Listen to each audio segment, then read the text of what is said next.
normal cardiac output is 5 liter per minute, it means a one cardiac cycle complete after the one contraction and one relaxation of the arteries and veins.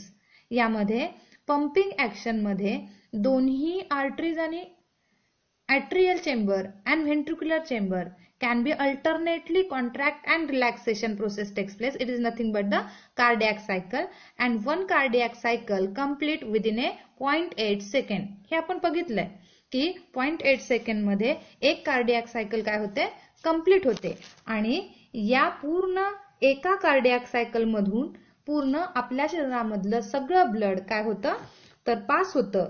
म्हणून आपण काय सांगतो the normal cardiac output is a 5 litre per minute and it increase in cardiac output increases systolic pressure and it decrease the cardiac output decrease the systolic pressure. म्हणजे ज्यामध्ये जर cardiac output चा rate वाढला तर arteries मधलं blood pressure सुद्धा काय होईल वाढेल. म्हणजेच हार्ट मधून बाहेर पडणारं ब्लड जेवढं जास्त असेल तेवढं बाहेर नेणाऱ्या आर्टरीज वर प्रेशर काय होईल क्रिएट जास्त होईल. आणि त्यामध्ये आपण काय म्हणतो peripheral resistance depends upon the diameter of the blood vessels. आणि हे कशावर डिपेंड असेल तर ब्लड वेसल्सच्या डायमीटर वरती डिपेंड्स असेल. आपल्याला माहिती आहे की जेवढी पाईपलाईन मोठी असेल तेवढा आतमधून जाणाऱ्या पाण्याचं प्रेशर काय होईल कमी होईल. त्याच पद्धतीनं ब्लड वेसलचा लुमेन साइज जेवढा कमी तेवढं त्याचं प्रेशर काय असेल जास्त असेल. आणि त्यामुळेच आपण काय म्हणतोय decrease the diameter of arterioles and capillaries under the effect of vasoconstrictor like vasopressin. या हार्मोन्सचा उपयोग हा लुमेन साइज आणि त्याचबरोबर आर्टरीजची परमॅबिलिटी वाढवणं किंवा कमी करण्यासाठी होतो. यामध्ये आपण काय सांगतो the effect of the vasoconstrictor that means the vasopressin ADH hormones causes increase the peripheral distance and thereby increase in blood pressure. जेव्हा एखाद्या ऑर्गनला ब्लड सप्लायची जास्त गरज असेल त्यावेळेला कार्डियाक आउटपुट सुद्धा वाढवणं गरजेचं असतं आणि हे वाढवण्याचं काम हे अँटी डायुरॅटिक हार्मोन्स म्हणजेच ADH हार्मोन्स करतं. That means the blood loss in accident decreases blood volume. एखाद्या वेळेला ऍक्सिडेंट झाल्यानंतर ब्लड फ्लो शरीरामधला काय होतो वाढतो आणि शरीरामध्ये ब्लडची कमतरता तयार होते. अशा वेळेला त्या ऑर्गनकडे जास्तीचा ब्लड सप्लाय करण्यासाठी आपल्यामध्ये हे हार्मोनल सिक्रेशन होतं की जेणेकरून ब्लड प्रेशर वाढवलं जातं. आणि blood pressure is directly proportional to the viscosity of the blood. ब्लडची विस्कॉसिटी वर सुद्धा ब्लड प्रेशर डिपेंड्स असेल. जेवढी ब्लड विस्कॉसिटी जास्त तेवढं ब्लड प्रेशर जास्त असेल आणि विस्कॉसिटी जेवढी कमी असेल तेवढं वॉल वरती क्रिएट होणारं प्रेशर सुद्धा कसं असेल कमी असेल. त्याशिवाय the blood pressure increases or the causing the blood pressure increase due to the age increases in elasticity of the blood vessels. जसं जसं एज वाढेल तसं तसं ब्लड वेसलची इलास्टिसिटी काय होईल कमी होईल. त्याचबरोबर लुमेन साइज मध्ये सुद्धा फरक पडतो. लुमेन साइज कशी होते कमी होते की ज्यामुळे सुद्धा ब्लड प्रेशर काय होतं वाढू शकतं. त्याशिवाय amount of the blood brought to the heart via the veins per unit time is called as a venous return. यामध्ये आपल्याला हार्टची डायग्राम सुद्धा दिसतेय बघा. या हार्ट मध्ये आपल्याला असं म्हणतोय आपण amount of the blood brought to the heart via the veins. म्हणजे आपल्या हार्ट मध्ये एका वेळेला एका टाइमला हार्ट मधून बाहेर पडणारं ब्लड आणि कलेक्ट केले जाणारं ब्लड याचा व्हॉल्यूम ह्याला आपण काय म्हणतो व्हेनस रिटर्न असं म्हणतोय. And it is directly proportional to the blood pressure. हे कशाशी रिलेटेड असेल ब्लड प्रेशरशी रिलेटेड असेल. Blood pressure is also directly proportional to the total length of the blood vessels. Blood वेसल्सची लेंथ जेवढी जास्त असेल त्याच्यावर सुद्धा आपलं ब्लड प्रेशर काय राहणार आहे, डिपेंड राहणार आहे. त्याशिवाय blood pressure can be also affected by vasoconstrictor और the vasodilation.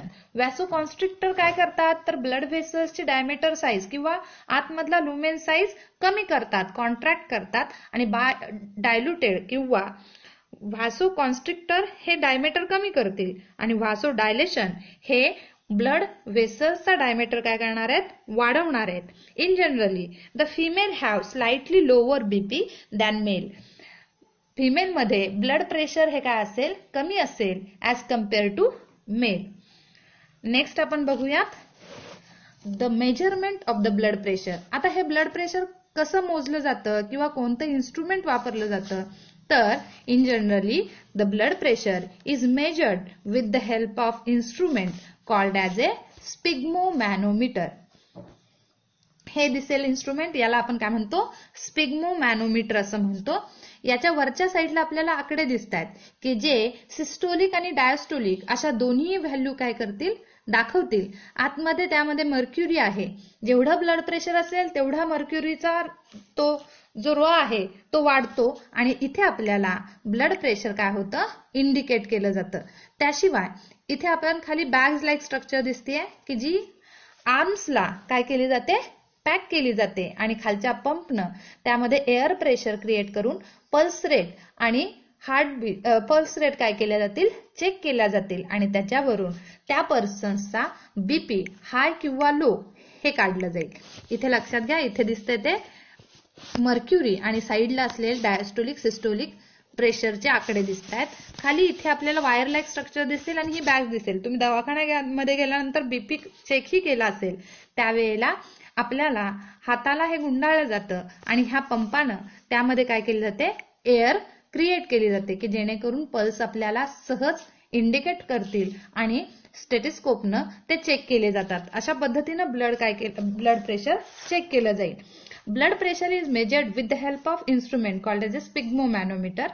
This instrument consists of the inflatable rubber bag cuff covered by the cotton cloths. इथं दाखवल्या पद्धतीने एक क्लॉथ्स किंवा एक बॅग्स लाईक स्ट्रक्चर दिसेल. It connect with the help of tube to mercury manometer. वरचा दिसणारा जो काय आहे तो काय आहे, मर्क्युरी मॅनोमीटर आहे, आणि याच्यामध्ये आपल्याला काय दिसतील, तर सिस्टोलिक डायस्टोलिक प्रेशरचे नंबरिंग दिसतील. During measurement the person is asked to lie in the sleeping position and then the instrument is placed at the level of heart. हार्टच्या लेवलमध्ये पॅरललमध्ये ते इन्स्ट्रुमेंट काय झालं ठेवलं जाईल.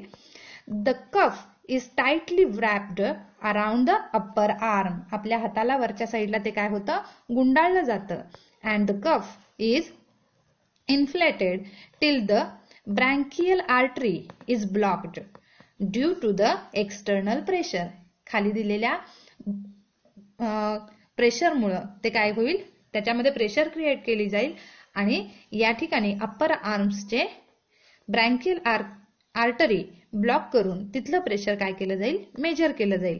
The pressure in the cuff is slowly lowered till the first pulsatile sound is heard. आपल्याला माहिती आहे की यामध्ये जेव्हा ब्लड कलेक्ट होतं हार्टमध्ये तेव्हा पहिला साऊंड तयार होतो, ज्याला आपण लूप आणि डूप असे दोन साऊंड सांगितले. हे सिस्टोल आणि डायस्टोलचे काय असतील, साऊंड असतील. आणि ज्या वेळेला हे प्रेशर हळूहळू एअर प्रेशर कमी केलं जातं त्यावेळेला तिथं पल्साटाईल म्हणजे ते साऊंडचा जो व्हॉल्यूम आहे तो जास्त आणि हळूहळू तो थांबतो. जिथं चालू होतो ते सिस्टोलिक आणि जिथं थांबतो तो डायस्टोलिक. अशा पद्धतीनं काय केलं जाईल, ब्लड प्रेशर मेजर केलं जाईल. At the moment pressure indicate in the manometer is a systolic pressure and the sound hear during the measurement of the blood pressure are called as a Korotkoff. त्या साऊंडला काय म्हणलं जाईल, तर कोरोट कफ असं म्हणलं जाईल. The pressure in the cuff is further lowered till any pulsatile sound cannot be heard due to the smooth blood flow. At this moment, the pressure indicates in the manometer is diastolic pressure. त्या प्रेशरला जिथं sound मी मगाशी सांगितलं जिथं sound बंद होतो ते pressure म्हणजे काय असेल, डायस्टोलिक प्रेशर असेल.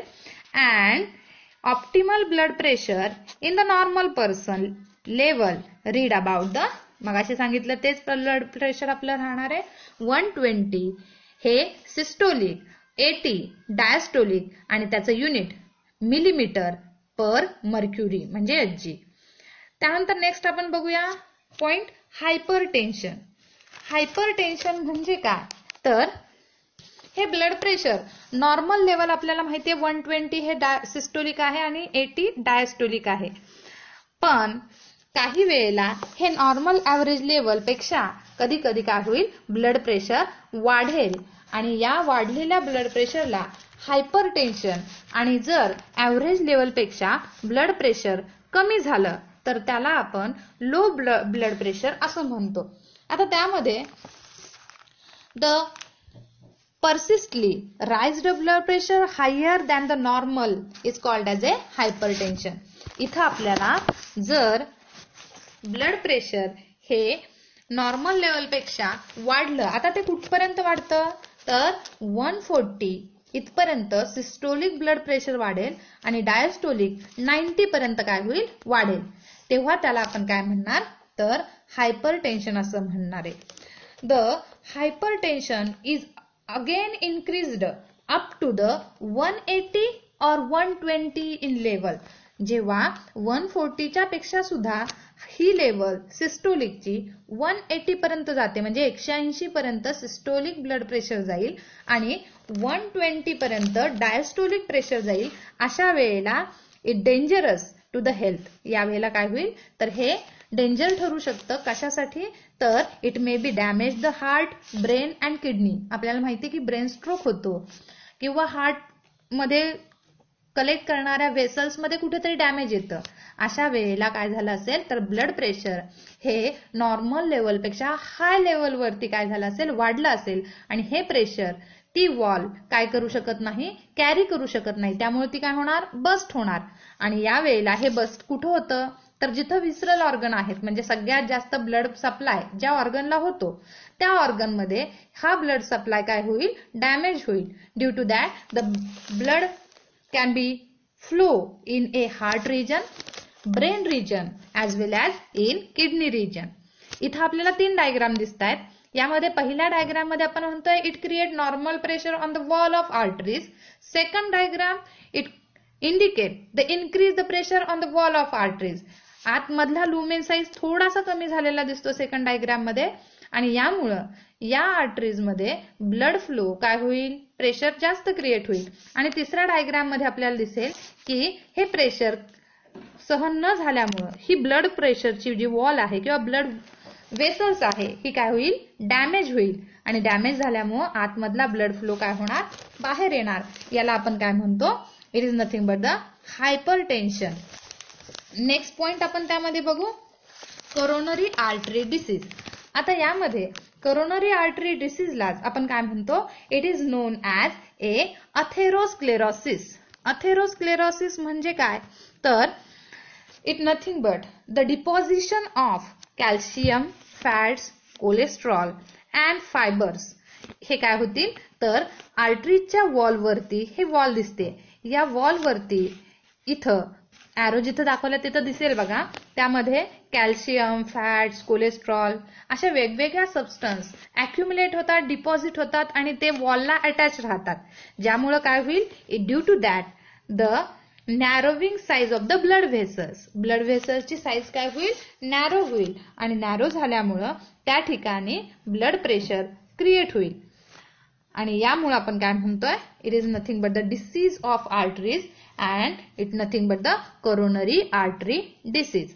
या ठिकाणी आपण आज ब्लड प्रेशर, त्यामध्ये आर्टरियल ब्लड प्रेशर म्हणजे काय, त्याशिवाय measurement of the blood pressure, blood pressure कसं मेजर करतात, त्यानंतर हायपरटेन्शन म्हणजे काय. आता तिचा हायपरटेन्शन म्हणून आपण इन डिटेल्स बघितलं, पण ज्या वेळेला नॉर्मल लेवलपेक्षा हे काय होईल, कमी होईल, त्यावेळेला त्याला आपण काय म्हणतो, हायपोटेन्शन. टेन्शन म्हणजे लो बीपी म्हणलं जातं. लो बीपी आणि हाय बीपी. हाय बीपी म्हणजे जिथं नॉर्मल लेवलपेक्षा ब्लड प्रेशर काय होईल, वाढेल तेव्हा आपण त्याला म्हणणार हायपरटेन्शन आणि नॉर्मल लेवलपेक्षा ते कमी होईल. मग ते किती कमी होतं तर जवळजवळ 120 चा 90 हा सिस्टोलिक प्रेशर होईल, म्हणजे तिथपर्यंत कमी येईल, तेव्हा त्याला आपण काय म्हणणार आहे, डायस्टोलिक ब्लड प्रेशर असं म्हणणार आहे. हायपरटेन्शनचे कॉजेस सांगितले आपण, मग ज्यामध्ये आपण काय म्हणतो, आणि त्यानंतर कोरोनरी आर्टरी डिसीज बघितला.